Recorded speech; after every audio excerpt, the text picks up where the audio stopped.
Chapter 5, Lesson 3, Adding and Subtracting Unlike Fractions. So some of this stuff will seem familiar, but we're going to add some other aspects to it, like negative numbers and also using variables as well. So hopefully this first part seems at least a bit familiar. You can always find a common denominator. This is basically summarizing this. To add or subtract fractions with unlike denominators, a common denominator must first be found. Though the simplest way to find a common denominator is often to use the product of the two denominators, you can avoid having to perform excessive simplification after performing the operation by using the least common denominator. And what that means is here, 1/2 plus 1/4. Yeah, you could multiply both the top and the bottom, and you'd end up you could multiply this by 4 and this by 2. Whatever you do to the bottom, you've got to do to the top. You'd end up with 4/8 plus 2/8. And you'd end up with 6/8 and then have to simplify it.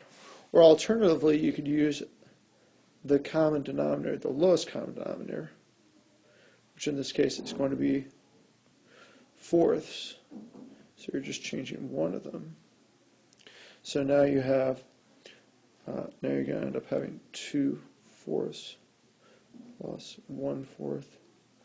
It's going to give you 3/4. Just that's a reminder of how these work, and that's the reason why using the lowest common denominator makes it so you don't have to simplify this answer and this. Those answers are the same. They just are divided a little bit differently, and this one needs to be simplified. So let's look here. So if we have this problem here, 17/45 plus 3/5. So what I'm going to recognize right off the bat is that that 5 goes into 45. So I don't have to do anything with that 17/45. But I do have to do something with the 3/5, because that 3/5, if I need to change that into 45ths, what I'm going to do is I'm going to multiply both this part here by 9, this part here by 9, because remember, you got to do the top and the bottom has to be the same thing. So it's now 27/45. So I've changed the problem to 17/45 plus 27/45. So that's going to end up being 44/45. And that's the simplified version, which is a lot easier than multiplying 5 times 45 and it coming up with a lot bigger number. So I'm going to skip this one because, and this one we can go over those in class. I do want to do this one here. So let's look and see. So we've got 5/16 minus -7/12. So your whole goal is to get a common denominator. Now you can do this a couple of different ways. One way you can do is the way to go ahead and multiply them both out, and that would work. Or if you wanted to, you could list them all. 16, 32. Remember how we did this before with least common multiples? It's been a while. And then 64. And then over here it would be 12, 24, 36, 48. What's the one that occurs first in both? It's going to be 48ths. This is in the third level. This one's in the fourth level. So what I have to do is I have to multiply this by 3, and this by 3, and this here by 4, this here by 4. Because then I will end up with 48ths on the bottom. And when I transfer that, when I change that, it's going to now be 15/48 minus -28/48. So it's going to be 15/48 plus 28/48 because you got that ninja move thing. So that's now going to be equal to 30/43/48, which is simplified as best as you can because I believe 43 is a prime number. So that's how this works. Let's look at a couple more here. For these problems here, when adding or subtracting mixed numbers, first rewrite them as improper fractions. That's, again, something that is easier to do.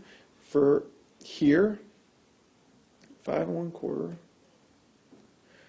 So it might seem a little bit more complicated to do it this way, but it is easier in the end. So 5 1/4, that's going to end up being 5 times 4 is 20, plus 1 from the top is going to be 21/4, minus 3 times 6, 18, plus 1 on the top is going to be 19/6. Now we need to figure out what is going to be the lowest common denominator. If you want, you can do it this way.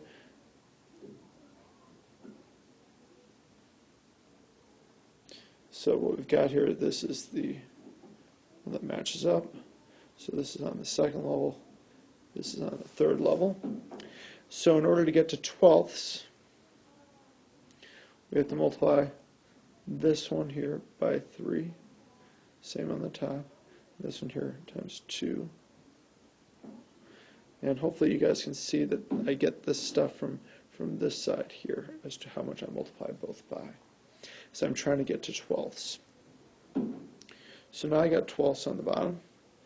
21 times 3 is going to be 63, minus, I've got twelfths on the bottom here. 19 times 2, that's going to be 38. So 63 minus 38 is going to be, let's see here, it's going to be 33, 20, it's going to be 25. And that's going to simplify into 2 and 1/12. So that's how you work these problems out. And again, sometimes it is, like in this case here, sometimes you just have to figure out the common denominator by multiplying the two numbers on the bottom, two numbers, the denominators is what I meant to say. And so for like an example like this, what you've got is you've got negative 9 2/3 minus 2 10/11. Now you might just recognize, well, these are both prime numbers, so they don't share any factors, so it's just going to be, they're going to be multiplied by each other.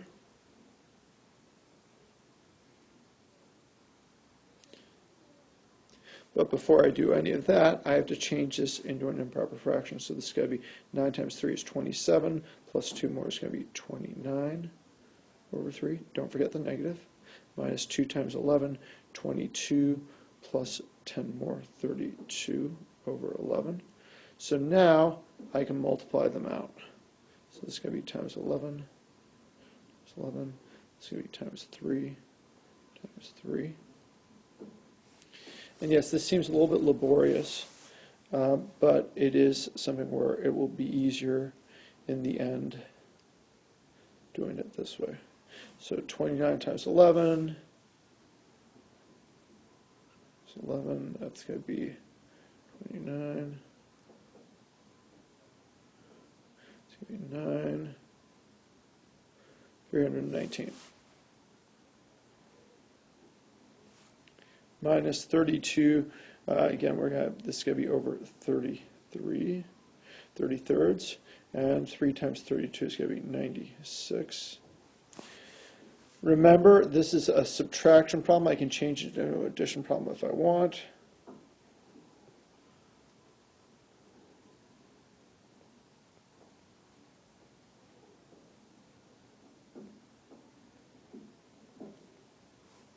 So it's just going to be 96 plus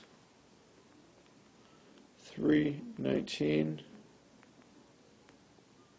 Keep the sign.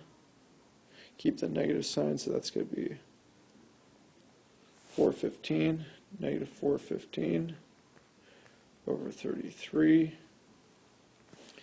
Then negative 415 over 33. How many times does 33 go into 415? I just figured this out on the side. It's going to be negative 12. Figured it out here. And 19/33. So yeah, so that's kind of a big problem to do, but at the same time it does work. So now we got to talk about variables. Okay, for these variables, same idea here. We're still just worried about what the denominator is and changing the denominator. So here, what do? I multiply this here to change 2 into 6, because I know I can do that.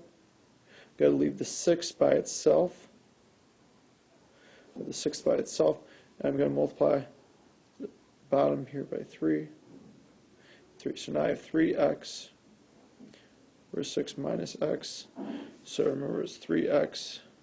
And if it helps, remember it's 1x. So that's going to be 3x minus, so that's going to be 2x over 6. So it's going to be x over 3. If you want, it can be 1x over 3 as well.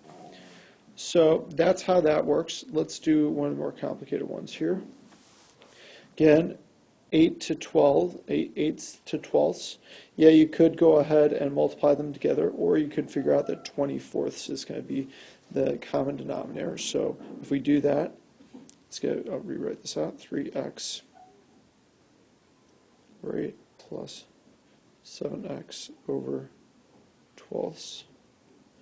So to get to 24ths, this is going to be times 2, times 2, times 3, times 3.